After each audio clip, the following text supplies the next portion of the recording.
الحمد لله رب العالمين والصلاة والسلام على سيد الأنبياء والمرسلين وعلى آله الطيبين الطاهرين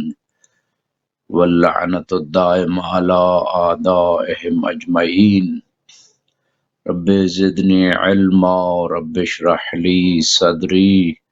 ويسر لي أمري واحلل عقدة من لساني يفقه قولي. أما بعد فقد قال الله سبحانه وتعالى في كتابه المجيد: بسم الله الرحمن الرحيم. شهر رمضان الذي ينزل فيه القرآن هدى للناس. صدق الله العلی العظیم. ناظرین محترم، ماہ مبارک کی سحر ٹرانسمیشن کے حوالے سے انشاءاللہ آپ کی خدمت میں حاضر رہیں گے۔ اللہ سبحانہ و تعالی نے قرآن مبارک میں ارشاد فرمایا کہ رمضان کا مہینہ ایسا مہینہ ہے کہ جس میں قرآن نازل کیا گیا لوگوں کی ہدایت کے لیے۔ تو یہ قرآن کا مہینہ، دعا کا مہینہ، استغفار کا مہینہ، توبہ کا مہینہ، اعمال صالحہ کے بجا لانے کا مہینہ ہے، اور یہ وہ بابرکت مہینہ ہے کہ جس کی عظمت کو خود رسول خدا نے اپنے خطبہ شعبانیہ میں اجاگر فرمایا، اور فرمایا ایھا الناس قد اقبل الیکم شہر اللہ بالبرکۃ والمغفرۃ والرحمہ۔ لوگو، اللہ کا مہینہ تمہاری طرف برکت، رحمت اور مغفرت لے کے آ رہا ہے۔ یہ وہ تین چیزیں ہیں جو آج کے دور میں بہت زیادہ معاشرے میں مفقود نظر آتی ہیں۔ ہر انسان، ہر سوسائٹی، ہر کنٹری، ہر فیملی، ہر بزنس مین، کسی بھی فیلڈ کا کوئی شخص ہے، اس کو ضرورت ہے برکت کی، اس کو ضرورت ہے مغفرت کی، اس کو ضرورت ہے رحمت پروردگار کی۔ شہرون ہو عند اللہ افضل الشہور، یہ عام مہینہ نہیں ہے، یہ وہ مہینہ ہے جو تمام مہینوں سے افضل ہے۔ ایام ہو افضل الایام ولیالی ہے افضل اللیالی، جس کے دن تمام دنوں سے افضل ہیں اور جس کی راتیں تمام راتوں سے افضل ہیں۔ اور یہ وہی مہینہ ہے جس میں ایک رات کے بارے میں قرآن میں ارشاد رب العزت ہوتا ہے: لیلۃ القدر خیر من الف شہر، کہ شب قدر کی رات 1000 مہینوں سے افضل ہے۔ یہ وہی شب قدر ہے جس میں قرآن نازل ہوا۔ اور پھر ارشاد فرمایا ساعات ہو افضل الساعات، کہ جس کی گھڑیاں تمام ساعات اور دقیقوں سے افضل ہے۔ وَشَهْرٌ دُعِیتُم فِیہ إِلیٰ ضِیافَۃِ اللہ، یہ وہ مہینہ ہے کہ جس میں آپ اللہ کے مہمان ہیں۔ وَجُعِلْتُم مِّنْ أَہْلِ کرامۃ اللہ، یہ وہ مہینہ ہے کہ جس میں اللہ نے آپ کو کرامت عطا کی ہے۔ لہٰذا محترم ناظرین، مومنین و مومنات، اس مہینے سے ایسے استفادہ کریں کہ یہ خیال نہ رہے کہ ہفتے کے بعد حساب کریں گے یا ایک دن کے بعد سوچیں گے کہ کوئی عمل ہوا یا نہیں، نہ ایک گھنٹہ بلکہ ہر لحظہ اس سے فائدہ اٹھائیں۔ ایک ایک سیکنڈ ضائع نہیں ہونا چاہیے۔ اگر ویسے ذکر خدا سے انسان کو غفلت ہو جاتی ہے تو قربتاً اللہ کی نیت سے ہاتھ میں تسبیح رکھیں، ہر وقت ذکر میں مشغول رہیں، اور خصوصاً درود شریف کا ذکر بہت عظیم ہے۔ خود اللہ کے رسول نے ارشاد فرمایا: من اکثر الصلاۃ علی فی ھذا الشہر، کہ جو بھی اس مہینے میں میرے اوپر درود زیادہ پڑھے گا، محمد و آل محمد پر درود زیادہ پڑھے گا، ثقل اللہ میزانہ یوم تخف الموازین، اللہ تعالیٰ اس کے نامہ اعمال میں نیکیوں کے پلڑے کو وزنی کر دے گا جب لوگوں کی نیکیوں کا پلڑا خفیف اور ہلکا ہو۔ تو لہٰذا استغفار کی کثرت کی جائے، خصوصاً سحری کے وقت۔ وہم بالاسحار یستغفرون، قرآن میں خاص لوگوں کی، اولیاء اللہ کی نشانیوں میں سے ذکر ہوا ہے کہ وہ سحری کے وقت استغفار کرتے ہیں، اور پھر ماہ رمضان میں تو پورا مہینہ استغفار کا ہے، اور سحری کا وہ بابرکت وقت ہے کہ جس وقت خدا کے ساتھ کنیکشن مضبوط کرنے کا بہترین ٹائم ہوتا ہے، کیونکہ سحری کے وقت انسان تمام دنیا کی فکروں سے تقریباً آزاد ہو چکا ہوتا ہے، جس کے اندر انسانیت باقی ہے، جس کے اندر ایمان باقی ہے، اور وہ دنیا کی آلائشوں اور دنیا کی رنگینیوں سے دور ہو کے اپنی نیند پوری کر کے اس کی روح مکمل ان خیالوں سے آزاد ہو کے دنیا کی رنگینیوں سے دور ہو کے اس وقت خدا کی طرف متوجہ ہوتی، اور خدا سے مضبوط تعلق بنانے کے لیے سحری کا وقت سب سے قیمتی وقت ہے۔ اس لیے نماز شب کو سحری کے وقت اس کی فضیلت قرار دی گئی کہ سب سے افضل ٹائم جو ہے وہ سحری کا ٹائم ہے، کیونکہ نماز شب خدا سے روحانی تعلق کو مضبوط بنانے کا بہترین تحفہ خدا نے عطا کیا۔ یہ وہ تحفہ ہے کہ جس تحفے سے آپ ہر مشکل دنیا و آخرت کا حل نکال سکتے ہیں۔ معصوم علیہ السلام کے پاس 70 قسم کے لوگ آتے ہیں، مختلف مشکلیں لے کے آتے ہیں، کوئی مریض ہے، کسی کا قرض ہے، کسی کو رزق کی تنگی کا مسئلہ ہے، کسی کو اولاد کا مسئلہ ہے، سب کے لیے امام نے ایک نسخہ دیا، نماز شب پڑھا کرو۔ بعض روایات میں استغفار کا حکم دیا، قرآن میں بھی یہی حکم ہے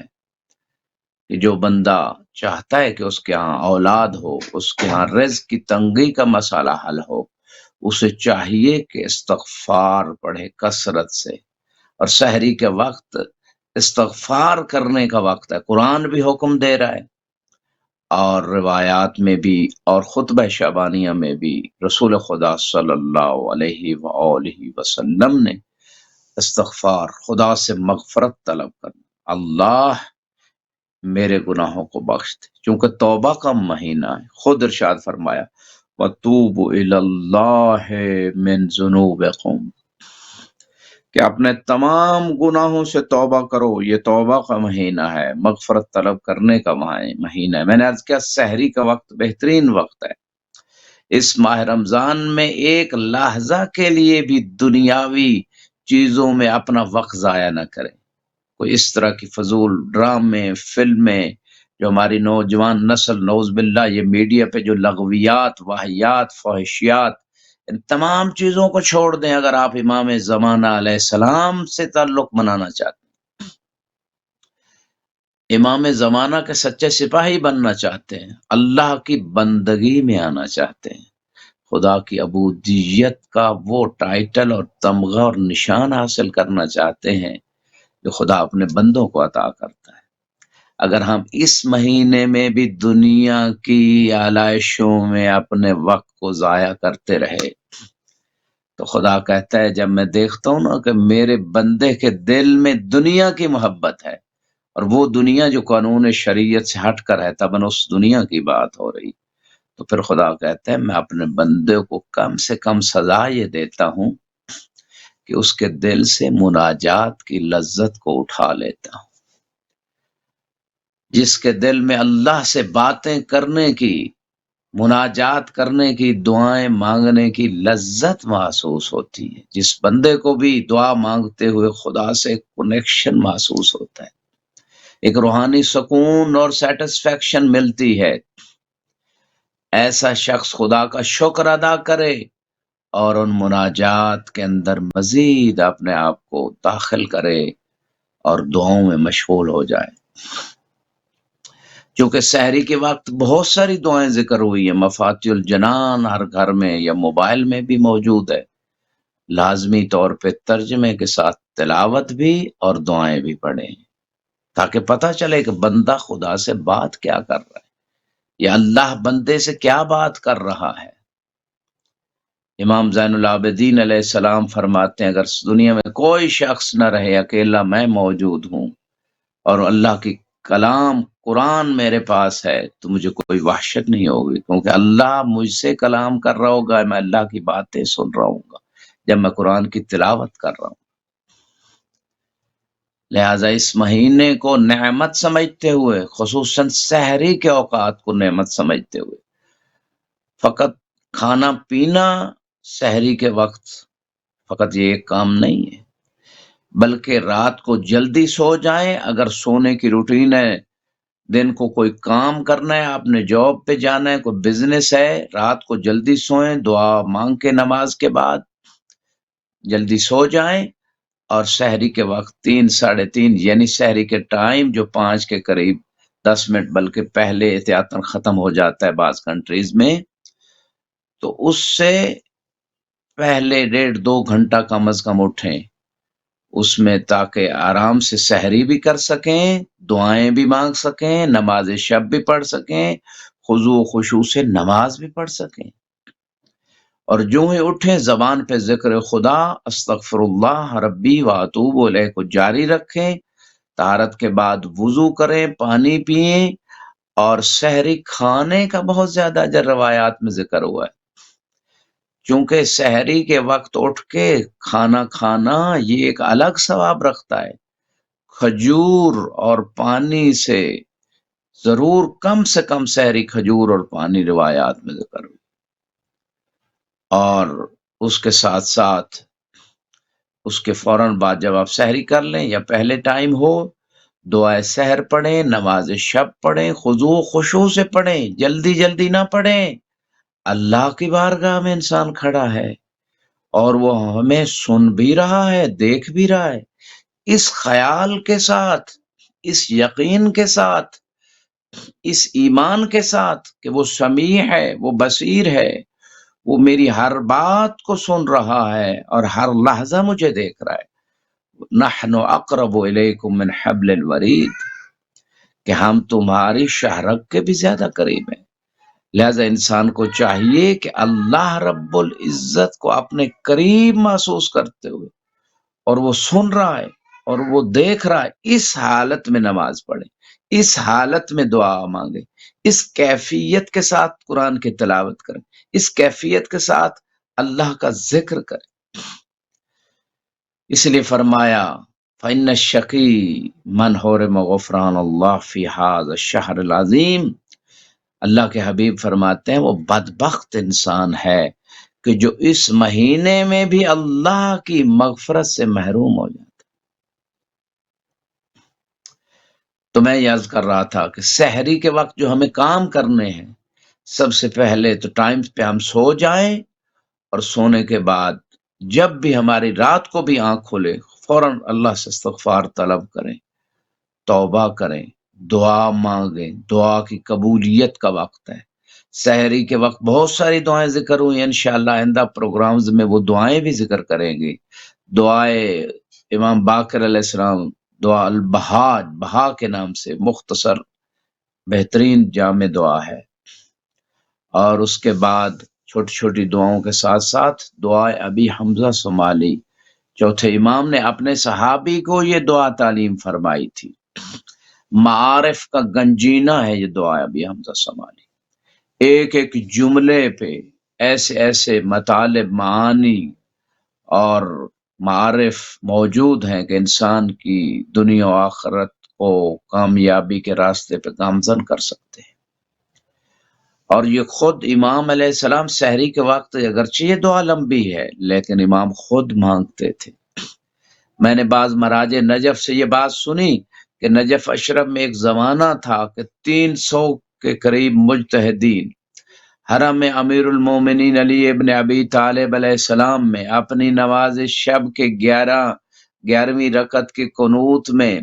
یہ دعائے ابی حمزہ سمالی پوری زبانی ان کو یاد ہوتی تھی، وہ پڑھتے تھے۔ یہ روحانیت کا مقام تھا۔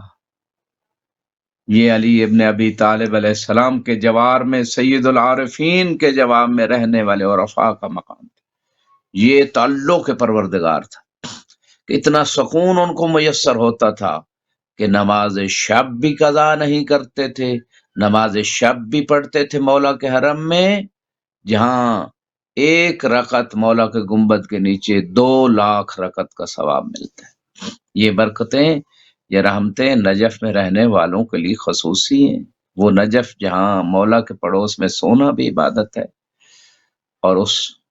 مولا کے جوار میں رہ کے عبادت کرنا کتنی بڑی عبادت ہوگی۔ تو مولا کے چاہنے والے وہ علی جو عام دنوں میں بھی 1,000 رکعت نماز پڑھتے تھے، اور اگر مومن ماہ رمضان میں بھی اپنی نوافل نمازیں نہ پڑھے واجبات کے ساتھ، تو پھر خدا سے تعلق کیسے مضبوط ہوگا؟ الصلاۃ معراج المومن، نماز تو مومن کو معراج عطا کرتی ہے، روحانی کمال، روحانی معراج عطا کرتی ہے۔ الصلاۃ قربان کل تقی، ہر متقی کے تقرب خدا کے حصول کا ذریعہ نماز ہے۔ الصلاۃ قرۃ عینی، رسول اللہ فرماتے ہیں نماز میری آنکھوں کی ٹھنڈک ہے۔ یہ نماز مصیبت اسے لگتی ہے جو خدا سے ریلیشن بنانا نہیں چاہتا۔ آج دنیا کی کسی پرسنالٹی جس کو انسان امپورٹنس دیتا ہے، جس سے محبت رکھتا ہے، اس سے تعلق بنانے کے لیے 1000 جستجو، 1000 وسیلے، 1000 سورسز اپنے لیے تلاش کرتا ہے کہ اس سے ریلیشن بن جائے، لیکن اللہ جو 1000 راستے بتاتا ہے اپنے اس تعلق بنانے کے لیے، جس کے ہاتھ میں سب کچھ ہے، دنیا بھی آخرت بھی، ہر چیز اسی کے قبضہ قدرت میں ہے۔ لا حول ولا قوت الا باللہ، ان اللہ علی کل شیء قدیر، اللہ ہر چیز پہ قدرت رکھتا ہے۔ جس کے پاس سب کچھ ہے اس سے ریلیشن بنانے کے لیے لوگ تیار نہیں،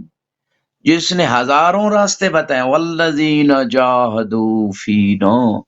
لنہدینہم سبلنا، کہ جس نے ہمارے لیے کوشش کی ہم ضرور اسے اپنے راستے دکھائیں۔ جو اللہ کے لیے کوشش کرتا ہے اللہ اس کے لیے راستے کھولتا ہے۔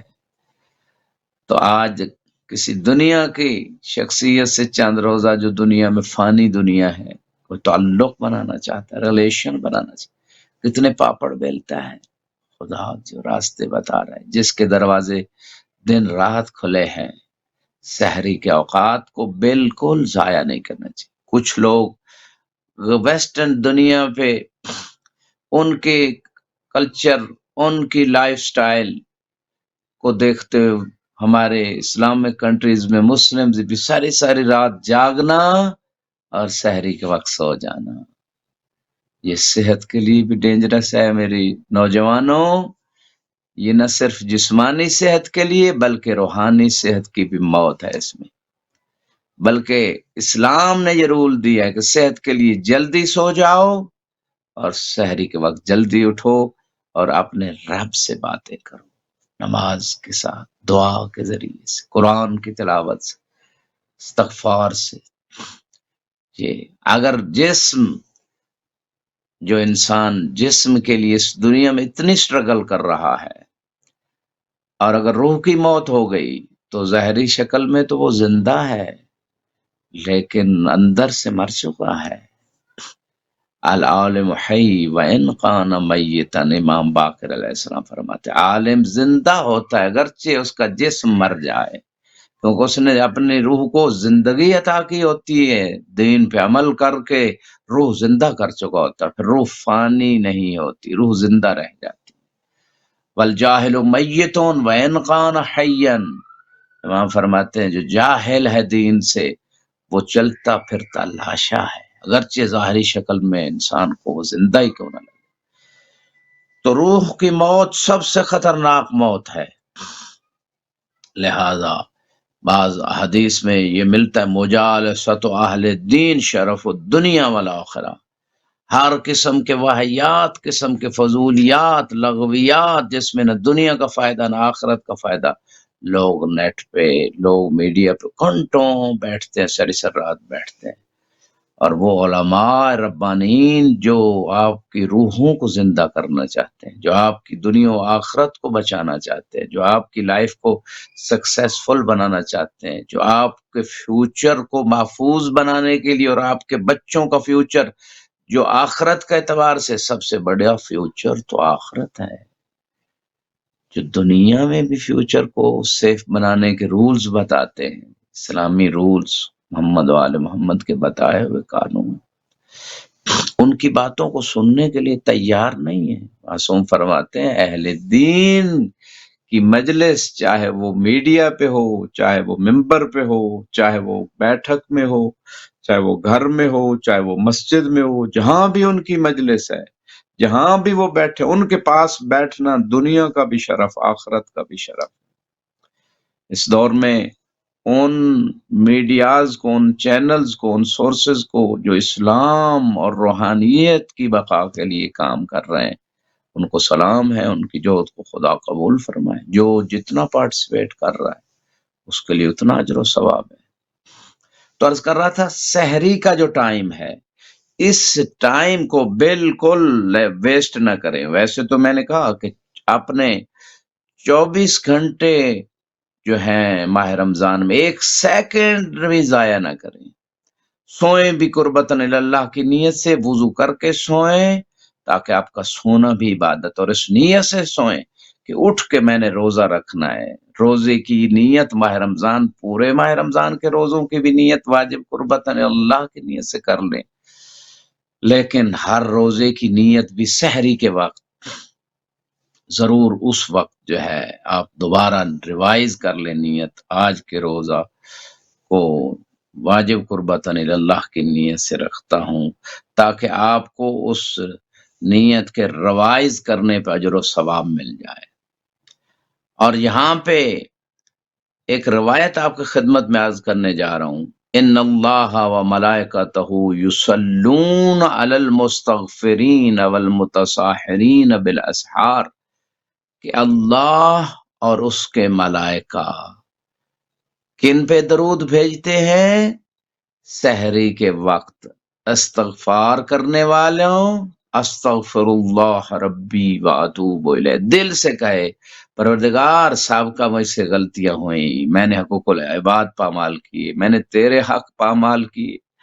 میری آنکھ نے غلط دیکھا، کان نے غیبت سنی، زبان نے گناہ کیے، کسی پہ تکبر، کسی پہ انسلٹ، اذیت کا جملہ، کسی کو گالی دی، کہیں جھوٹ بولا، کہیں کوئی اور گناہ کیا، پروردگار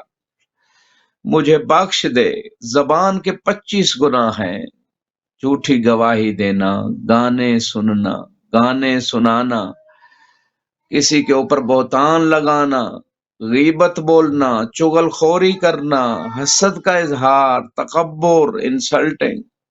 پروردگار میں نے تمام اعضاء سے، جیسے چوتھے امام نے دعائے ابھی حمزہ شمالی میں تعلیم کیا اپنے صحابی کو، پروردگار کے سامنے اقرار اگر انسان کر لے جو 24 گھنٹے گناہ کرتا ہے، ہاتھوں سے، سوچ سے گناہ کرتا ہے، دوسروں کے بارے میں برا سوچتا ہے، پروردگار میں نے سارے اعضاء و جوارے سے جو بھی تو نے نعمتیں دی، میں نے مال کو غلط جگہ صرف کیا، حرام کاموں میں صرف کی، مجھے بخش دے۔ یہ دعا مانگے انسان، جو جو گناہ کی، ایک ایک گناہ کا اپنے اور خدا کے درمیان یاد کر کے خدا سے استغفار کرے۔ ان اللہ یحب التوابین، بے شک اللہ توبہ کرنے والوں کو محبوب بنا لیتا ہے، اور سچی توبہ کرے۔ سچی توبہ یہی ہے کہ پھر عزم، پختہ ارادہ ہو کہ آئندہ ایسا گناہ نہیں کروں گا، نماز چھوڑتا تھا اب نہیں چھوڑوں گا، روزہ چھوٹ جاتا تھا آئندہ کبھی نہیں چھوٹے گا، کیونکہ ایک روزہ جان بوجھ کے چھوڑنے کا کفارہ 60 روزے ہے یا 60 مسکینوں کو کھانا کھلانا ہے۔ اور بغیر سفر یا بغیر مرض کے، یا بزرگ بہت بوڑھا انسان ہو چکا ہے نہیں رکھ سکتا، اس طرح کے حالات کے علاوہ روزہ چھوڑنا گناہ، ہر گناہ سے یہ خدا بے شک اللہ درود بھیجتا ہے۔ جیسے وہاں ہے نا ان اللہ و ملائکتہ یصلون علی النبی یا ایھا الذین آمنوا صلوا علیہ وسلموا تسلیما، قرآن میں ہے بے شک اللہ اور ملائکہ درود بھیجتے ہیں نبی کے اوپر، اے ایمان والو آپ بھی درود بھیجو، اللہم صلی علی محمد و آل محمد۔ تو یہاں حکم ہے کہ اللہ اور ملائکہ درود بھیجتے ہیں سحری کے وقت استغفار کرنے والوں سے اور سحری اٹھ کے کھانے والوں سے، سحری کے اعمال انجام دینے والوں سے، سحری کے وقت عبادت کرنے والوں کے اوپر درود بھیجتے ہیں ملائکہ اور اللہ۔ اور دوسرا عمل جو سحری کے وقت انجام دینا ہے وہ یہ ہے کہ روایت میں ملتا ہے کہ جو شخص بھی سحری کا وقت جو کھائے گا، اس کھانے کے بعد یا کھانے کے وقت اور افطاری کے وقت جو چیز بھی کھانے سے پہلے، افطار سے پہلے اگر سورہ انا انزلناہ فی لیلۃ القدر، اس سورہ قدر کی تلاوت کر لیتا ہے، فَكَأَنَّهُ كَانَ مُتَشَحَّتًا بِدَمِهِ فِي سَبِيلِ اللہ، اس کا اجر ایسے ہی ہے کہ پورے دن وہ خدا کے راستے میں جہاد کرتے ہوئے خون میں لت پت ہے، اتنا اجر و ثواب اس کو ملے گا سورہ قدر کی تلاوت کا۔ اور اس سورہ قدر کی اتنی اہمیت ہے کہ ماہ رمضان میں اس کی زیادہ سے زیادہ قرات کی جائے، 1000 مرتبہ تک کا حکم وارد ہوا ہے کہ ہر رات میں 1000 یا دن میں، دونوں دن اور رات ملا کے 1000 مرتبہ تک سورہ قدر کی تلاوت کریں۔ اس کا اجر بھی اپنی جگہ، کیونکہ ایک آیت کی تلاوت کا ثواب ماہ رمضان میں پورے قرآن کی تلاوت کا ثواب ملتا ہے۔ اور دوسرا سورہ قدر کی تلاوت سے رزق میں بھی اضافہ ہوتا ہے۔ اور دوسرے مقام پہ رسول خدا صلی اللہ علیہ وآلہ وسلم فرماتے ہیں تعاونوا بعقل السحور علی صیام النہار، کہ دن کو روزہ رکھنے کے لیے، اس پہ مدد لینے کے لیے سحری کے وقت کھانا کھاؤ تاکہ تمہیں مدد ملے کہ تم دن کو روزہ رکھ سکو، ویکنس زیادہ نہ ہو جائے۔ وَبِالنَّوْمِ عِنْدَ الْقَيْلُولَةِ عَلَىٰ قِيَامِ اللَّيْلِ، کہ رات کا قیام یعنی خدا کی عبادت کے لیے کھڑے ہونا، نماز تہجد کے لیے کھڑے ہونا، اس پہ تعاون کے لیے نیند لو، قیلولہ لو۔ قیلولے کا بہترین ٹائم ہے زوال سے پہلے، مثلا 12:15 زوال ہوتا ہے تو اس سے پہلے آدھا گھنٹہ، پونا گھنٹہ، 1 گھنٹہ 11 بجے کے بعد دوپہر کو،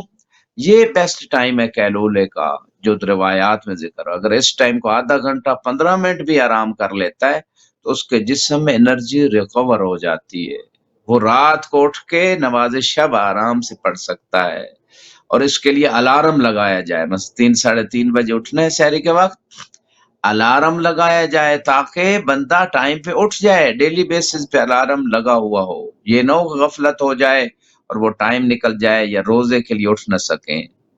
اگر کسی وجہ سے کوئی بندہ نہیں بھی اٹھ سکا تو سحری کھانا مستحب ہے، واجب نہیں ہے۔ روزے کی نیت رات سے ہونی چاہیے، پورے ماہ رمضان کی ہونی چاہیے، روزہ رکھنا واجب ہے۔ روزہ نہیں چھوڑ سکتے کہ سحری چھوٹ گئی تو اب روزہ نہیں، روزہ لازمی ہے رکھنا۔ اس کے بعد ہے امام صادق علیہ السلام فرماتے ہیں لو ان الناس تسحروا ولم یفطروا الا علی ماء قدروا علی ان یصوم الدہر، امام فرماتے ہیں لوگ اگر سحری کے وقت اٹھیں اگرچہ صرف پانی ہی کیوں نہ پی لیں تو جتنا یہ زمانہ ہے قیامت تک، وہ پورے زمانے میں خدا انہیں طاقت عطا کرے گا کہ یہ روزہ رکھ سکے۔ تو اس کا مطلب ہے سحری کے وقت اٹھنا اور خدا کی عبادت کرنا، روزے کی نیت کرنا، تھوڑی مقدار میں اگرچہ پانی، کھجور کچھ مقدار میں کھا لیا جائے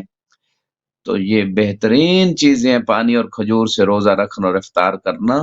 یہ رسول خدا صلی اللہ علیہ وآلہ وسلم ائمہ کی سنت تھی، اور اس میں طاقت خدا نے رکھی ہے کھجور کے اندر، تو خدا اسے طاقت عطا کرے گا۔ ہمارے معاشرے میں کنسیپٹ ہے کہ بچی یا بچہ 18 سال کا ہو جائے گا، اور بعض کنٹریز نے رول بھی بنا دیا تب جا کے جی اس پہ قانون لاگو ہوتا ہے یا وہ بالغ ہوتا ہے، ایسی بات نہیں ہے۔ شریعت میں اسلامی طریقے، اسلامی جو سال ہیں جیسے محرم سے شروع ہوتا ہے اور ذی الحج پہ ختم ہوتا ہے۔ اسلامی اعتبار سے 15 سال جو ہے اگر بچہ اس کی ایج ہو جائے تو یہ ایک علامت ہے کہ وہ بالغ ہے، اور اس پہ نماز بھی فرض اور روزے بھی فرض ہیں، اور باقی جتنے واجبات ہیں جو بھی اس کے ذمے آئیں گے۔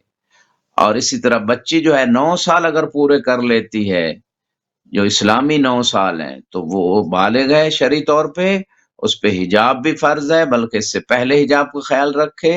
اور نماز روزہ جتنے بھی واجبات ہیں وہ اس کے ذمے ہیں۔ گناہوں سے بچنا ضروری ہے اور واجبات کا انجام دینا ضروری ہے۔ ہماری سوسائٹیز میں عجیب عجیب کنسیپٹ ہیں کہ ابھی تو بچی ہے، ابھی تو بچہ ہے۔ اللہ سے بڑھ کر کوئی نہیں جانتا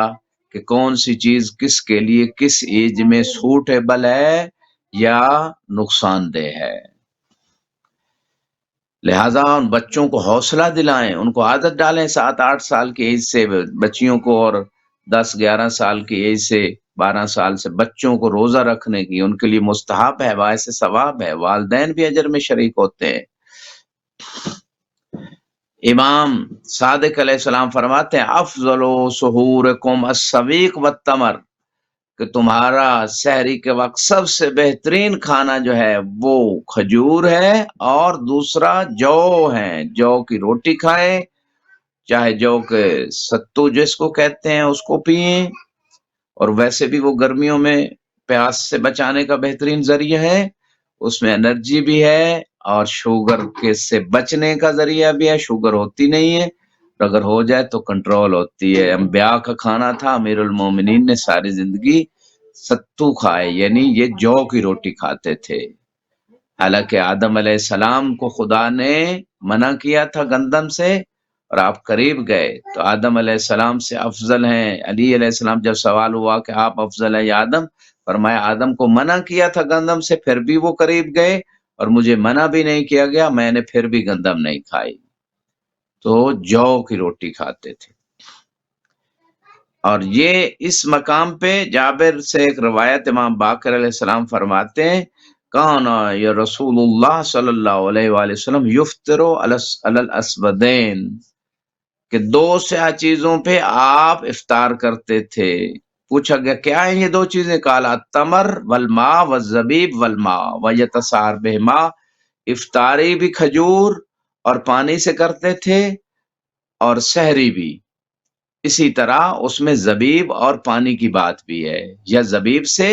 یا کھجور سے، اور ساتھ پانی ہوتا تھا۔ یہ تھی مختلف روایات مومنین جو آپ کی خدمت میں پیش کی کہ کس چیز سے انسان روزہ افطار کرے، اور کس چیز سے انسان کو چاہیے کہ وہ سحری کے وقت اس کو ضرور استعمال کرے، کم از کم 3 کھجوریں کھانے سے پہلے، 3 کھجوریں کھانے کے بعد،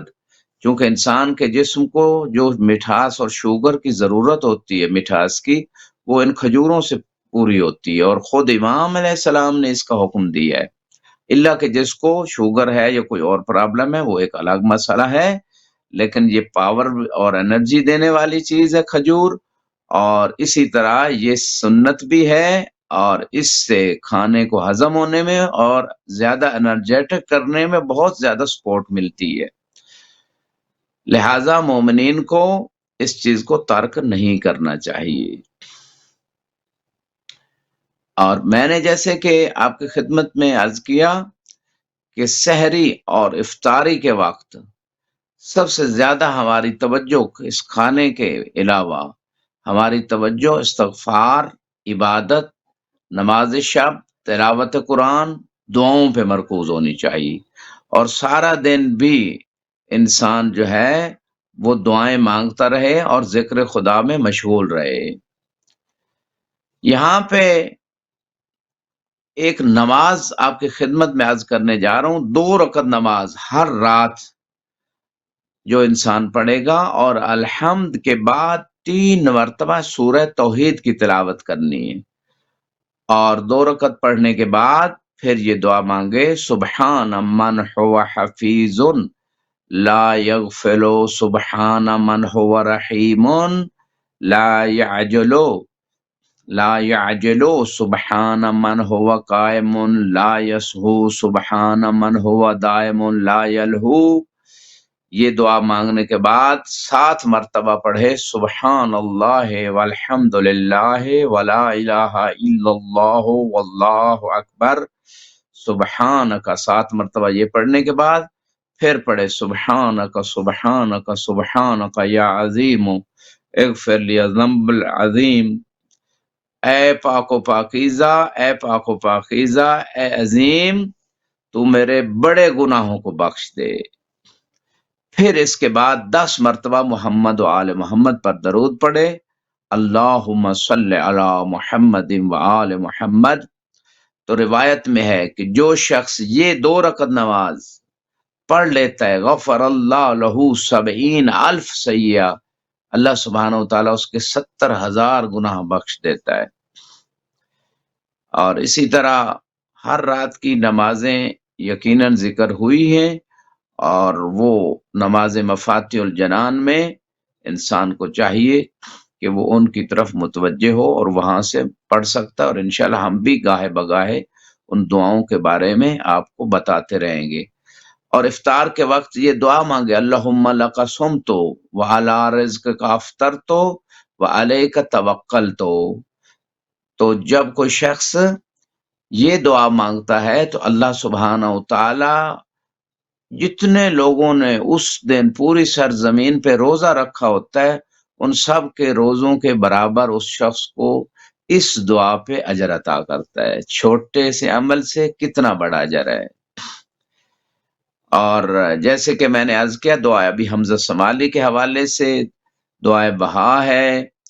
اور قرآن کے حوالے سے عرض کیا سحری کے وقت بہتر ہے، یعنی جب شروع ہو جائے روزے کا ٹائم اس سے پہلے پڑھ لے یا مغربین کے بعد رات کو پڑھ لے، کیونکہ اگر کسی بندے کی قرات ہے قرآن صحیح نہیں ہے تو وہ معانی بدلیں گے الفاظ کے، اور معنی بدلنے سے خدا کی طرف جان بوجھ کے تو اس نے نسبت نہیں دی، اگرچہ روزہ باطل نہیں ہوتا اس طرح، لیکن احتیاط بہت اچھی چیز ہے کہ انسان روزے میں اگر قرات درست نہیں ہے یا قاری کو ساتھ لگا لیں، اور جیسے جیسے وہ پڑھتا جاتا ہے آپ ساتھ پڑھتے چلے جائیں تو پھر کوئی حرج نہیں ہے۔ اور یہاں پہ اس مقام پہ ایک اور بہت مہم بات آپ کی خدمت میں عرض کرنے جا رہا ہوں کہ مستحب ہے کہ ہر تیسرے دن پورا قرآن اس کی تلاوت ختم ہو جائے ماہ رمضان میں۔ ائمہ علیہ السلام بعض کا یہ طریقہ تھا کہ ماہ رمضان میں 40 قرآن کے ختم کرتے تھے، 40 مرتبہ قرآن ختم کرتے تھے، اتنی کثرت تلاوت کرتے تھے۔ اور اگر کوئی ماہ رمضان میں ایک قرآن کی تلاوت بھی نہ کر سکے پورے ختم قرآن کی، تو وہ ائمہ کے پیروکاری کیسے کر رہا ہے؟ جس ایک آیت پہ پورے قرآن کا ثواب ملتا ہے، اگر ایک پورا قرآن ختم کرے گا ترجمے کے ساتھ، فہم کے ساتھ، صحیح قرات کے ساتھ، محبت کے ساتھ، خدا کی باتوں کو سمجھ کے ساتھ، تو پھر اس کی قرات کا کیا مقام ہوگا۔ اور اسی طرح درود شریف کے اعتبار سے وارد ہوا ہے کہ روزانہ کم از کم ایک تسبیح درود شریف کی ماہ رمضان میں 100 مرتبہ ضرور رسول خدا کی ذات پہ جو ہے نا اس کو بھیجے، درود کو محمد و آل محمد کی ذات پہ۔ یہاں پہ ایک بہت مہم آخری بات کہ روزہ جو فرض کیا گیا اس کی علت کیا ہے اور روزے کے آداب کیا ہیں۔ قرآن میں کتب علیکم الصیام کما کتب الذین من قبلکم لعلکم تتقون، پچھلی امتوں پہ بھی روزہ فرض تھا جیسے آپ پہ فرض کیا گیا تاکہ تم پرہیزگار بن جاؤ۔ روزہ تقوی عطا کرتا ہے، گناہوں سے بچنا اور واجبات کی ادائیگی، ورنہ بعض لوگوں کو سوائے بھوک پیاس کے روزہ اور کچھ نہیں عطا کرتا۔ لہذا روزے کے ان آداب روحانی و معنوی کا خیال رکھا جائے۔ اور یہاں پہ انما فرض اللہ الصیام لیستوی بہ الغنی والفقیر، اللہ نے روزے کو اس لیے فرض کیا کہ غنی اور فقیر برابر ہو جائیں۔ وذالک ان الغنی لم یکن لیجد حس الجوع فیرحم الفقیر، کیونکہ غنی جو تھا عام دنوں میں اس کو بھوک کا احساس نہیں ہوتا تھا کہ وہ رحم کرے فقیر کے اوپر. لے وذالک لأن کل ما اراد شیئا قادر علی. غنی کو جب بھی کسی چیز کی ضرورت ہوتی ہے وہ لے لیتا ہے. تو اس مہینے میں خدا چاہتا ہے کہ اسے احساس دلائے کہ فقیر کو بھوک و پیاس کیسے لگتی ہے، اور روز قیامت کی بھوک و پیاس کو بھی یاد کرے، اور فقیر کے ساتھ تعاون اور رحم کرے، اور اس کے حقوق کو زکوٰۃ و خمس کو ادا کرے، اور صدقات، اور اس کے ساتھ دوسرے مالی تعاون کو بھی، اور اس کی بھوک اور پیاس کا خیال رکھے. فرماتے ہیں صادق علیہ السلام ان ایما مؤمن اطعم مؤمنا نعما فی شہر رمضان، کہ کوئی بھی مومن رمضان کے مہینے میں کسی مومن کو کھانا کھلاتا ہے، کتب اللہ لہ اجر من اعتق 30 رقبہ مومنا. ایک مومن کو افطار کرانے یا کھانا کھلانے، سحری کا بے شک یا افطاری کا ثواب یہ ہے کہ گویا اس نے 30 مومن غلام آزاد کیے ہیں. وَقَانَ لَهُ عِندَ اللَّهِ دعویٰ مستجابہ. اس ایک مومن کو کھانا کھلانے کا دوسرا بینیفٹ یہ ہے کہ اس کی ایک دعا ضرور قبول ہو جاتی ہے خدا کی بارگاہ میں. اور بہت ساری اس حوالے سے انشاءاللہ آداب صیام کے حوالے سے آئندہ آپ کی خدمت میں وہ چیزیں بیان کریں گے کہ ہمیں کن آداب کا خیال رکھنا ہے، کہ روزے کے آداب روحانی کیا ہے. روزہ صرف کھانے پینے سے بچنے کا نام نہیں، بلکہ امام علی علیہ السلام نے رسول خدا سے پوچھا تھا افضل الاعمال فی هذا الشہر، کون سا عمل سب سے افضل ہے؟ فرمایا الورع عن محارم اللہ، اللہ کی تمام حرام کردہ چیزوں سے بچ جانا، یہ سب سے افضل ہے، اور اسی میں روزے کی قبولیت ہے. خدا سے دعا گو ہوں کہ پروردگار ہمیں روزہ رکھنے کی توفیق عطا فرمائے، تلاوت قرآن کی سمجھ بوجھ کے ساتھ، ترجمے کے ساتھ تلاوت کی زیادہ توفیق عطا فرمائے، دعاؤں کی توفیق عطا فرمائے، نماز شب کی توفیق عطا فرمائے، اپنے ذکر کی توفیق عطا فرمائے، اس ماہ مبارک کی برکتوں کو سمیٹنے کی توفیق عطا فرمائے، امت مسلمہ کی پریشانیوں کو دور فرمائے، اور تمام مومنین مومنات جہاں کہیں کسی پریشانی میں مبتلا ہے، میں دعا کرتا ہوں مولا امیر المومنین کے پڑوس سے بحق علی علیہ السلام، بحق زہرا و ابیہا و بالہا و بنیہا، تمام مومنین مومنات کی پریشانیاں دور فرما، رزق حلال میں وسعت عطا فرما، اور اگر کوئی مریض ہے اسے صحت کاملہ عطا فرما، اور جو بے اولاد ہیں ان کو اولاد نرینہ عطا فرما، اور سب کو حج و زیارات نصیب فرمانا، شفاعت اہل بیت ہم سب کو نصیب فرمانا، اور ہمارا خاتمہ بالخیر فرمانا، علماء اعلام کا سایہ ہمارے سروں پہ قائم و دائم فرما، ہمارے امام زمانہ علیہ السلام کے ظہور میں تعجیل فرما، ہمارے امام کو ہم سے راضی فرما، اور جتنے بھی چینلز اور لوگ مومنین مومنات علماء ان کے بانیان مومنین جو کام کر رہے ہیں نشر دین کے لیے، ان کی سائی کو اپنی بارگاہ میں قبول و مقبول فرما. وآخر دعوانا ان الحمد للہ رب العالمین.